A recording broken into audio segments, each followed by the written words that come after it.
പാപമോചനം നേടാതെ ആരെങ്കിലും മരിക്കുന്നുവെങ്കിലും അവർക്ക് ദൈവത്തിന്റെ അടുക്കിലേക്ക് പ്രവേശിപ്പാൻ കഴിയത്തില്ല.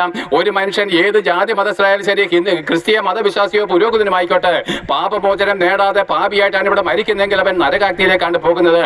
എന്തുകൊണ്ട്? പാപത്തിന്റെ ശമ്പളം മരണമത്രേ.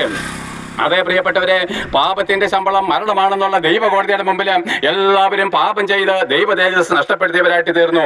എന്നാൽ ലോകാവസാനമായിരിക്കുന്ന ഈ സമയത്ത് ദൈവത്തിന്റെ അഗാധമായിരിക്കുന്ന സ്നേഹം എന്താണ്?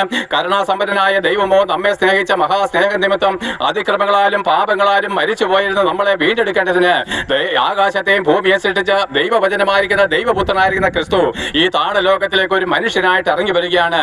പ്രിയപ്പെട്ടവരെ, നിങ്ങൾ അനുഭവിക്കുന്ന ഈ ആകാശവും ഭൂമിയും സൃഷ്ടിച്ചത് യേശു ക്രിസ്തുവിനാലാകുന്നു. അവൻ മുഖാന്തരമത്രേ ലോകമുളവായി വന്നത്. അവൻ മുഖാന്തരമത്രേ സൂര്യചന്ദ്ര നക്ഷത്രഗോളങ്ങൾ ഉണ്ടായി വന്നത്.